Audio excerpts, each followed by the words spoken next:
We're back. We're back at the East Rosebud podcast with my co-host Brandon Booty talking about his rookie guide campaign. Talk to me a little bit about your worst experiences this season with clients.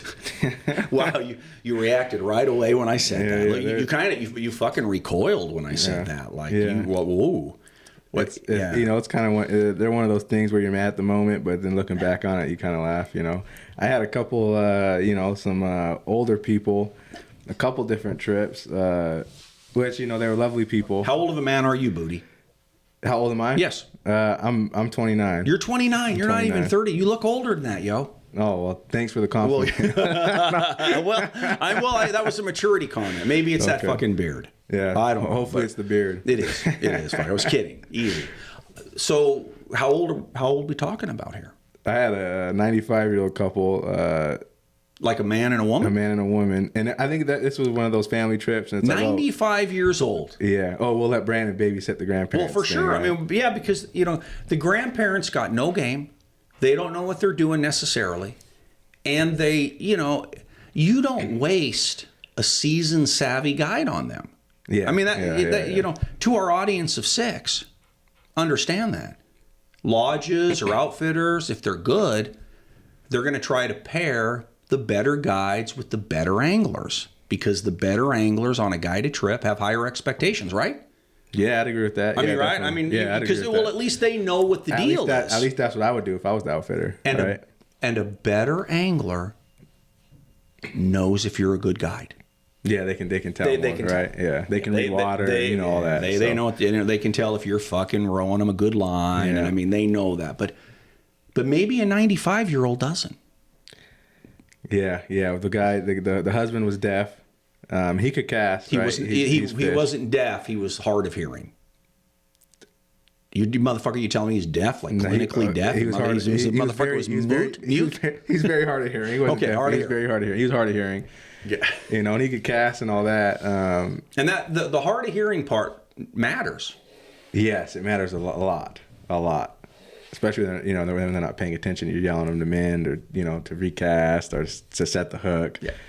Yeah. But he could cast, and the wife couldn't cast, so I'd have her drop it out there, scull away, get that get it away from the boat, and then she wouldn't mend either. It was a tough day, but then I had another couple of old guys, great people. I loved them. We caught some fish. It was a great day. Before we get away from the couple, her husband, this dude had some game. Yeah, he could fish. He had a little pipe he kept smoking, dangling on my boat though to unload it. That bugged you. Yeah, it bugged me. It did. Kept banging. Why did that bug you? I didn't care. I mean, would that bug you if I tap my chillum on your fucking boat if we were out, yo? No. I didn't. The only reason I cared is because he didn't ask. Hey, you mind if I do this? It was just boom, boom. Like, what if I did care? You know what I mean? It sounds like you cared. I care because he didn't ask. It sounds like you cared. My boat is. I don't think I've ever seen you this fired up. My boat. My boat is a POS right now, right? Hardcore. So it's a guide boat. Yeah. You know what I mean? So I don't care if he does it, but I was just like, it's a POS. Yeah. I mean, it's a hard boat though. It's a drift boat. It's a drift boat. Well, It's an old McKinsey. You're not putting a fucking 95-year-old in a raft. No. And if you are, the outfitter should be fired. Yeah, they're gonna fall. Yep. Yeah. So you have a POS drift boat, and this 95-year-old client was banging his tobacco pipe on the side of your boat. On the side of my boat. He wouldn't let that tobacco pipe go. He was fishing one-handed all day. He would not. You're kidding me. I mean, I'm dead serious. That tobacco pipe did not leave his hand. How'd the fucker manage his line? He didn't. He didn't. Hey, set the hook. You know what I mean? And he caught some fish. He hooked up. I don't think he caught fish that day. He hooked up. Him and his wife got plenty of hookups, but I don't think we ever netted one. I think we might have netted a couple like tiny ones because they couldn't get off. They couldn't get off. Yeah. But that's hilarious. Other than that, yeah. But they were great people, So they were good, and they were happy, really not catching anything to speak of.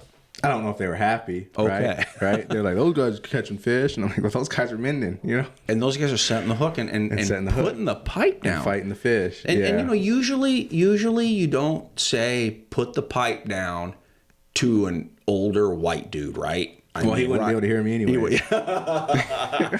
Okay, it didn't matter. But yeah, it didn't. I don't know. I wasn't gonna tell him that. He obviously needed that tobacco. I mean, was he puffing it the whole day? Yeah, hey, it didn't leave his hand. Hardcore. It didn't leave his hand. Yeah. I'm not gonna tell him to put that thing down. Yeah, shit smells good though, doesn't it? Yeah, I don't mind it. Not as good as reefer. Yeah, That's right. That's true. That. Yeah. Okay. So who else? What besides this couple? I had a older pair of guys, and they were in their 90s, I think, around 91, 92. But again, you get the responsibility of taking care of the older demographic in our sport. Yeah, and we caught fish. We had a good day. The problem was the guy who booked the trip had dementia. He booked with like 4 fly shops For the same day. For the same day. So he booked with like 4 of the fly shops, and he put deposits down with 4 fly shops. I'm sure if he booked, right? Well, yeah. He required a deposit. Sure. So I'm not sure how that went over. Well, but the other guy was just, he was couldn't walk very well. It was hard getting him in and out of my boat. He tripped at the lodge coming down the stairs. Tripped at the lodge. Yeah, so it was probably their last. It kind of is in the middle because it's probably their last trip. That's tough. Yeah. I mean, that's tough. Obviously, but yeah, I thought they had a good day. They caught some fish, and then I had this. You're literally telling me that. So how did the gentleman that had dementia do? I mean, this guy he could fish. He could fish. He could cast. I had to tell him, hey, was he forgetting to mend? No. I'm like, hey, you're casting too far, right? He was just trying to cast too far. The motherfucker is casting too far. Yeah, he would cast, and sometimes that's a problem with the people who can fish. They want to just bomb that shit. And I'm like, hey, if you can fish and this other person can't, we need them in the same lane. Yeah, well, I'm pushing. We have a boat for a reason. It's a tough hook set the farther it is, right? Too. And we have a boat for a reason. I'm putting us in the right lanes. And now, if you're in a different lane than the other guy in front, now we're going at different speeds. We're getting shorter drifts. So we need them the same distance away. Gotcha. And then I had a couple different older groups where the guys pissed on my boat. He pissed on your boat, and I didn't mean to piss. 2 separate times. He didn't mean to piss. Yeah, he pissed himself. He pissed himself. 2 separate trips where that happened. Same dude. Different people. So when you mean pissed himself, what are you saying? I mean, so the dude's leaning on your Mackenzie drift boat with his knees. He's sitting down. He's sitting down. I don't know if they're old, right? I don't know if they have diapers on or what. But, oh boy! Wow. You never would think that a discussion involving diapers in a drift boat would come up in a fly fishing podcast. I don't know, right? But he didn't ask me to pull over. Nothing. Say, hey, I have to use the restroom. And I kept asking him. I'd pull over. Hey, anyone got to use the restroom? No. Okay. I don't know if he didn't want to get out of the boat or if he doesn't have bladder control. Right? They're older people. So let me just get this straight. This dude's like wet wading, just sitting there in a pair of like shorts or pants. He's sitting there in pants. Not waders. No, just pants. Okay. And I didn't know. He peed himself until we're getting in my car. No, he stood up. He wanted to switch seats. He's like, my ass is hurting. I need to switch seats.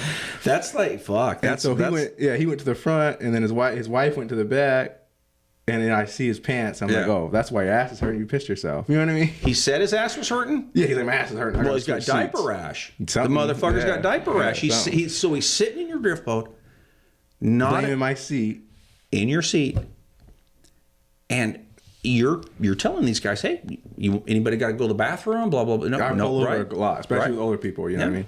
And the dude just sits there and goes to the bathroom on himself.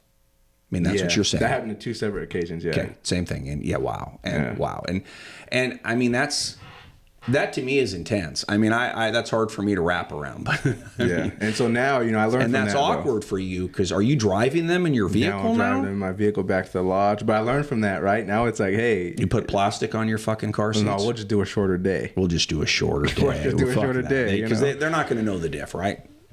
I mean, 8 hours or 6 hours or 5.5 hours. And a lot of them probably want a shorter day. They don't want to be out there for 7-8 hours. So that's something I ask them. Hey, would you how late do you guys think you guys can last? If you guys want to go in earlier, let me know. And I'll row us. You know what I mean? I'll burn some water. Yeah. All right. So how about some of your best experiences? Got to be some of those. Yeah, I had a 10-year-old kid and a mom. And the kid was first time fishing, and he was crushing it. Oh, you're kidding! He was crushing it. He caught like two 20-inch brown and like a 19-inch rainbow in like the first 1.5, 2 miles. And what's amazing to me on that is in talking to a lot of guys that again come into the shop. God, I mean some of the fish in that river right now, they're going to fucking break you off. I mean, if you don't know how to land a fish, you're going to be at a disadvantage in that. Yeah, the fish right now are good size. And not only that, even like the regular 15, 16-inch fish, Yeah. they're fighting. Like you'll fight one of those and be like, dang, I thought this was a big fish. Yeah. Because they were feisty this year. And this 10-year-old tore it up. Yeah, he did a really good job. Listened to you? Listened to me, mended, asked questions. He was engaged. You could tell he really cared, you know. And wow, he had fun. It was his first time. It was his first time ever fishing, in general, anything. You're kidding. No, I'm not. The only thing is he caught that 20-inch fish. Right, the first fish he caught, 20-inch brown trout. And I'm like excited. I'm like, that's like, you know, that's a great fish. But he was excited too, right? He was super excited. But I don't think he realized like how big that fish is for your first time fly fishing. And now the rest of his fishing is probably, you know, is he going to live up to that day? Hopefully. Yeah, well, I mean, you know, the kid sounds like a gamer. Yeah, he was good. Yeah, there you go. He was good. Anything else stand out in your mind as far as? I had a day. I had a day where this guy was just giving me shit about everything. Always my fault, right? He just couldn't fight fish. And he really irritated me. This is the guy that irritated me the most. We caught fish. We had a good day. So this isn't a positive client. This is one of your tougher clients. Well, the guy in the front of the boat was positive. Great client. Caught fish. Listened. Great day. This is kind of a mix. The guy in the back of the boat had double the hookups. Caught half as much fish. Blaming everything on me. He talking about the hooks were too dull. You know, stuff like that, right? Because he's missing fish. So it was... You know, it's positive and negative, I guess. Well, I mean, you know, but that's just another day that stood out to me. And this is the guy that got on your nerves. The guy in the back got on my nerves. The guy did you give it to him? I mean, you know, because I did. You're a nice, generally seem to be kind of casual, passive dude. I mean, I am for the most part, but you know, when he got on my nerves enough to where, you know, I had to say something. Like at the end of the day, he's like, "Oh, that day sucked," and his friend's like, "We had a great day," and he's like, "No, that fishing sucked," and I said, "Well, if we capitalized on all those hookups, you would have had a great day," you know, and called him out like that, you know. But what'd he say? He's like, "Yeah, I got." He kind of calmed down. He's like, "Yeah, I gotta make sure that I get those fish into the boat and don't horse them." And I'm like, "Yeah, that's it, bitch." Yeah. Did you get a good tip from him? I think it was just like regular, you know, 150 somewhere around there, probably. Yeah. Right. So your season this year, you're definitely going to be a full-time guide after this year. Yeah, I'm definitely going to try to take as much days as I can, yeah. Well, I would say, you know, my gosh, your days will blow up next year. I hope, you know. I mean, guaranteed. Unless the clients told me that, told the outfitters I was sorry. I don't think that's the case, though. I think I'm a pretty good guide. Yeah. And for it being my first year. Well, and you would also, if you did a number of days for the same outfitter, I mean, that means that you weren't terrible. Yeah. And that, you know, and I think your rookie season, in a weird way, you're trying to not be terrible. Yeah, and I only gave my name to 3 shops too, right? So yeah. I didn't like I gave my name to a bunch of outfitters out there. So yes. So yes or no, would you recommend to one of your friends to become a professional fly fishing guide? Depending on the person. Okay. Because I get all the fucking time. I get people in the shop, whether they're like a fucking retired stockbroker that's got bunch of money in the bank and now it's getting fucking bored. I want to be a guide, and I'm sitting there going, "You're fucking nuts, buddy." I mean, motherfucker, you don't need that. I mean, I'm not, you know, I mean, it's a great career. It's an exciting career. I mean, it really is. I mean, the dudes out there that are legit, you know, they've got 12, 15, 20, 25 seasons under their belt. I mean, and they got it dialed. They know how to deal with the money, and they get the fall and the winter off to do their thing. And I mean, it's, you know, it's kind of nomadic lifestyle though, isn't it? It is. That sounds strange, but it's like Fort Smith, which, you know, I'm sure everybody in our audience of 6 knows the small community of Fort Smith, which is where, you know, the dam is on the Bighorn River, the start of the fishery. And I mean, you know, let's face it, in the fall and winter, that's a dark, cold place. And I don't mean emotionally. Well, maybe a little. Yeah, I don't mean, fucking know. It's kind of. I seen the school bus driving by when school started, and I was like, "Dang, there's people going to school up here, you know." But I got, you know, I never seen a kid. There is. I mean, didn't see what it till I seen the school bus. Yeah, I was like, "They living out here," but I guess like the agriculture and all that though.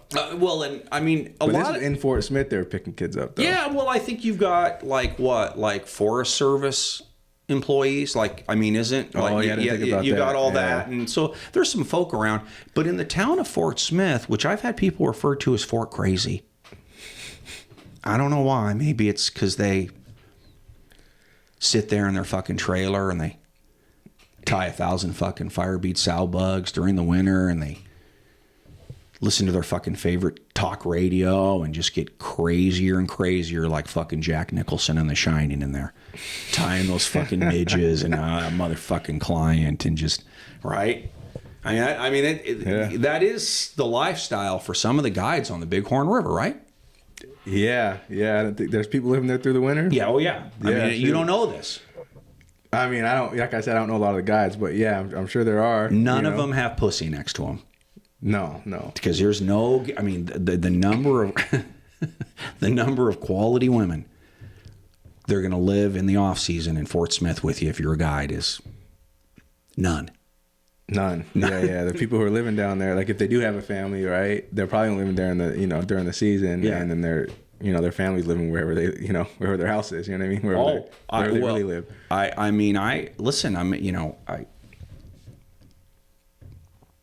Guiding on the Bighorn River can be a marriage killer.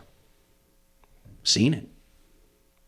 You know, because, you get in those long runs where you got to live down there because how can you make any fucking money driving back to town every night? Yeah.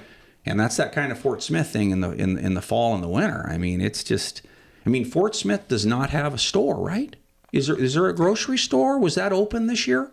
It was open, yeah, but there's half the shelves are empty. You know what I mean? Right. You can't. It's run by the tribe, right? I mean, I'm not sure who runs it. I think so. And I hear.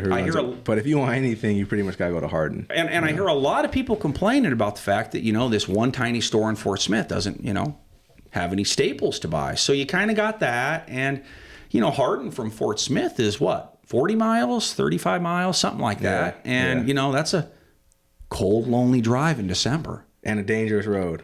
And a dangerous road. Weirdly dangerous because a lot of times that fucking sugar beet harvest, which, nobody gives a fuck about what I'm talking about right now, but just the dynamics of Fort Smith is really a unique town. Again, there's not a grocery store, but yet every day in the spring and summer, hundreds of people that don't live there converge on that small community. Yeah. Right? Which involves a couple hundred trailers. Obviously, there's a subdivision or two,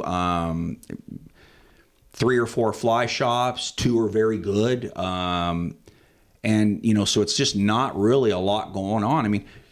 Imagine Fort Smith without that river. I don't know. I don't think it would be there. I think the agriculture would be there, and there'd be, for people with their land. But the Fort Smith, I don't think. All them trailers, that little town, I don't think that'd be there. And that's an interesting river. It really is. The history of, the tribe trying to make that exclusive for them back in the day, and the court fights to let, Joe Schmo angler be on it.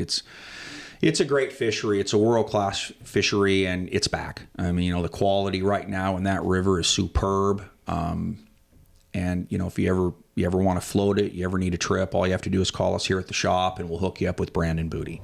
You got anything else to add? You dropped what's a Fort Smith 10? You said Fort Smith. Yeah. What's a Fort Smith 10? I've never heard that. A Fort Smith 10 is, they call basically it's a female that's attractive. Okay. Right? But she's a lady angler. A lady angler. Let's be respectful here. She's a 10 in Fort Smith.